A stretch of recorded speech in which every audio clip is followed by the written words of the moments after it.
అంటే కళాకారుల మీద చాలా పాటలు రాశారు, కనీసం వాళ్ళకి ఆ స్వేచ్ఛ గట్లా ఉండొద్దా? అంటే పర్సనల్గా జీవించే స్వేచ్ఛ. పర్సనల్గా ఏం స్వేచ్ఛ ఉంటుంది? ప్రజా సాహిత్యాన్ని పట్టుకొని పర్సనల్ స్వేచ్ఛ ఏంది?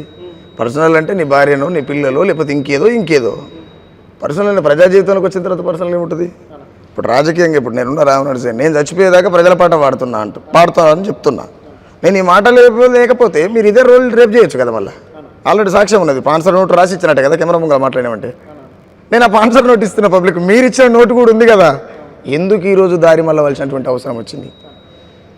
మతి గతి తప్పిందా, మెదడు మొద్దు వారిందా, ఏమైంది? ముసలితనం మీద పడి సొయ్యి తప్పిందా? అంటే నేనేమంటున్నా, నేను మా అమ్మ నాయనను చూసి పెరిగినట్టయితే నేను కూలీన్నో ఏదో ఒకటి అవుదునేమో. కానీ నేను మా అమ్మ నాయనను చూసుకుంటూ పెరగలేదే. మా అమ్మ నాయన పెడితే తిని నేను మీ విప్లవ సాహిత్యాన్ని చూసి పెరిగిన, మీ ప్రశ్నించే పాటలు చూసి పెరిగిన. మీరు పాటలు పాడుతుంటే మా బహుజన బిడ్డలు పోయి తుపాకులు పట్టుకుని దండకారణ్యంలో చనిపోతే వాళ్ళ నెత్తుటి దారాలు కుళ్ళిపోయిన శవాల ఒసరిట్లా ఒట్టుతుంటే కట్టెలు కట్టుకొస్తుంటే ఆకిట్లల్లో శాంపిల్కి బదులు రక్తం శాంపిల్ చల్లుకున్నటువంటి వాతావరణాన్ని, ఆ సందర్భాన్ని, ఆ తల్లుల గోసని మీరు పాటల రూపంలో వాడుతుంటే ఇని పెరిగిన వాళ్ళం మేము. అది ఇలా మీరు తప్పులు చేస్తే ఎట్లుకుంటాం భయ్? నువ్వు చెప్పిన పాటే కదా, నేను కొత్తదేం పట్టుకోలే. వాళ్ళు కరెక్ట్గా ఉంటే నేను గీడికి వచ్చి కూర్చొని గతి నాకెందుకు వచ్చు?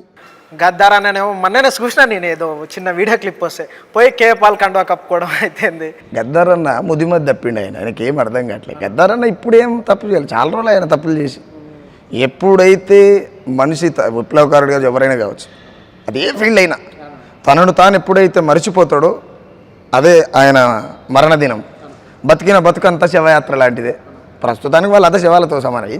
అంటే ఇప్పుడు మీ మేధావులం, మేమే కవులం, కళాకారులం మీ రాష్ట్రాన అని చెప్పుకునే మేధావులందరూ అట్లనే అంటారా? నేనేమంటా అందరూ ఎందుకంట అంటే ఇప్పుడు అట్లా చూస్తున్నాను. ఇప్పుడు రసమయ్య అయితేంది ఒక దాంట్లో ఉన్నాడు, గోరంట వెంకన్న అయితేంది ఒక దాంట్లో ఉన్నాడు. సేమ్ టైం ఇప్పుడు గద్దార్ని తీసుకుని కానీ ఒకవైపు ఉన్నాడు, ఒక్కొక్కరు ఒక్కొక్క వైపు ఉన్నాడు. ఇప్పుడు రసమయ్య ఆయన ఏందో పబ్లిక్ తెలుసు, ఆయన మంచిగా చేయడానికి తెలుసు. గోరెంట వెంకన్న ఏమైందో తెలుసు, గద్దారన్న ఏం చేస్తుండో క్లియర్గా తెలుసు. కానీ అట్లా అని చెప్పేసి అందరూ అనలేం కదా కవులు గాయకులు. కొంతమంది రాజ్యానికి భయపడి నిమ్మలంగా ఉండొచ్చు, కొంతమంది రాజ్యానికి భయపడి నిమ్మలంగా ఉండొచ్చు.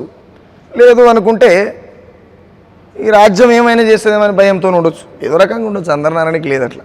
రాజకీయ విషయాలు ఎట్లా చెప్తున్నావో అంటే కళాకారుల విషయాలకి ఎట్లా పూసగుచ్చినట్టు అట్లానే చెప్తున్నావు. అసలు ఏంది దీని వెనకాల మతలబ్? అంటే నేను నమ్మినది ఏంటంటే పాట అంటే పక్కలేయడం కాదు, పాట అంటే ప్రశ్నించడం. కాబట్టి నేను అదే చేయాలి, కాబట్టి అదే చేస్తున్నాను. రాజకీయం అయితేంది, పాటకళ ఎవరైతేంది, జనాన్ని మభ్యపెట్టేటువంటి, జనాన్ని మోసం చేసేటువంటి, జనాల్ని బాధ పెట్టేటువంటి వాళ్ళు అది ఏ వ్యవస్థ అయినా సరే సుఖరాం నడిచి వదిలిపెట్టాడు. చింతపూరగా తీసుకొని సప్పరిస్తాడు, ఒక్కొక్కరిని పిర్రలని చేస్తాడు, వదిలిపెట్టి అసలే అడవాడు ఎంత పెద్దవాడైనా. కానీ అంటే ఎందుకు అనంటే ఏ మనిషికైనా సావు అనేది అతి దగ్గర చుట్టం, అది ఎప్పుడు వచ్చేది తెలియదు.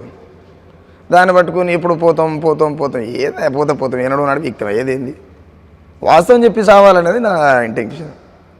కళాకారుల మీద కూడా ఎందుకు రాయాల్సి వచ్చింది అంటే వాళ్ళు సోయి తప్పిరనే భావనతో రాసిన. సోయి తప్పిరా తప్పలేదా మీకు ఎరక, జనాలకు ఎరకలే. కానీ ఖచ్చితంగా ఎందుకు వినిపా? ప్రశ్నించే తత్వాన్ని సంపుకొని పాటమ్మ ఊరేగుతున్నావు, దొంగ నేతల కాడ వంగి దండం పెట్టి ఎడక తింటున్నావు.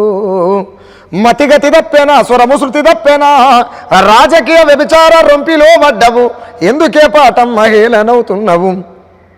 రణము బాటకు నిప్పు రాజేసిన పాఠం పొడుస్తున్న పొద్దు ఏడాస్తామించే, వేలాది అమరుల త్యాగాల సంపద తనివి తీరాది నీ తల్లి రొమ్మును గుద్ది, పండు టాకై పాట రోకు తప్పిపాయే, ప్రశ్నించే తత్వాన్ని సంపుకొని పాటమ్మ ఊరేగుతున్నావు. ఇందాక మీరు అన్నారు కదా గద్దారన్న కేపాలు ఏదో ప్రజాశాంతి ఏదో అన్నారు కదా, ఈ సోయి తప్పినట్టే కదా. సరే నేను ఇది రాసి కూడా 5 ఏళ్ళకి ఎక్కువైంది. ఆ రోజు ఎందుకు సోయి తప్పిన రాసిన ఈరోజు సోయి తప్పడానికి కూడా కారణం ఉంది క్లియర్గా.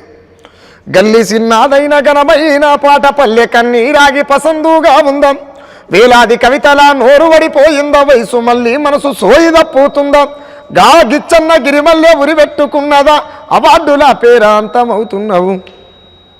మీరు పాటలు రాస్తే రాజ్యాలే తలకిందులైతాయి. ఏం గత్తర లేచిందా మీకు? ఎవరి బాధ కోసం పోతున్నట్టు మీరు ప్రజల్ని బాధ పెట్టి ఇలా ప్రజలు సప్పట్లు కూడా తెదిగిన వాళ్ళు కదా మీరు. ఎవరైనా ప్రజా జీవితంలో కవులు గాయకులు అనేటోళ్ళు ప్రజలు సప్పట్లు కొడితే, ప్రజలు ఇష్టపడితే బతికిన వాళ్ళం మనం. వాళ్ళ ఇష్టాన్ని మనకు బిచ్చగా వేస్తే బిచ్చగా వేస్తే దోషులు పట్టుకొని బతికిన వాళ్ళం మనం. ఇవాళ అసలు బిచ్చం వేసినటువంటి ప్రజల్ని మీరు ఎట్లా వదిలిపెడతారు? తప్పు కదా అది. ఎవని పాలాయనని బల మంచి గడిగినవు, ఎవని పాలాయనని బల మంచి గడిగినవు, పాటమ్మ మల్ల వైతర కాడ చేరినవు, ఓటంటే తెల్లని కాగితం కాదని నోట్లు వంచేతోళ్ళ కొత్త సువలికినవు, తల్లిని ఒడి నిండా త్యాగాల మూటేది, అది రాజకీయ రంబై ఆట ఆడుతున్నది.